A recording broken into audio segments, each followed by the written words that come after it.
तर चौथी नापास खुळखुळ्याला पाठिंबा दिला। हाकेंनी जरांगे पाटील यांच्यावर जहरी टीका केली।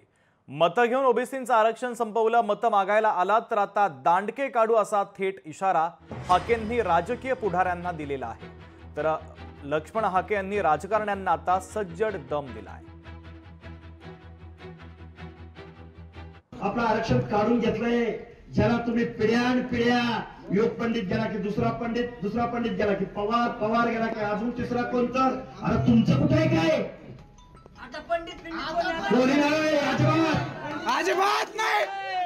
तुम्हाला असा जर अरे ज्याला तुम्ही मतं दिली, ज्याला तुम्ही पिढ्यान पिढ्या निवडून दिलं, त्या माणसाने त्या सभागृहात जाऊन अरे माझ्या परिसरामधली सगळी माणसं माझे आहेत असं म्हणायला पाहिजे होतं।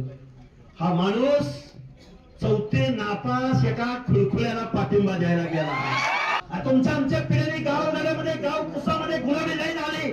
आता आमच्या पोरांना कळतंय, आमच्या पोरांना वाचायला येतंय, लिहायला येतंय, हातात मोबाईल आहे, आमच्या माता बहिणींना कळतंय।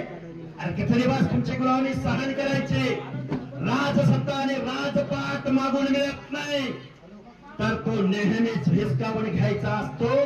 आमची मतं घेऊन तुम्ही आमचं आरक्षण संपवलं, आता आमच्या दारात या, आम्ही दांडकं काढू, दांडकं।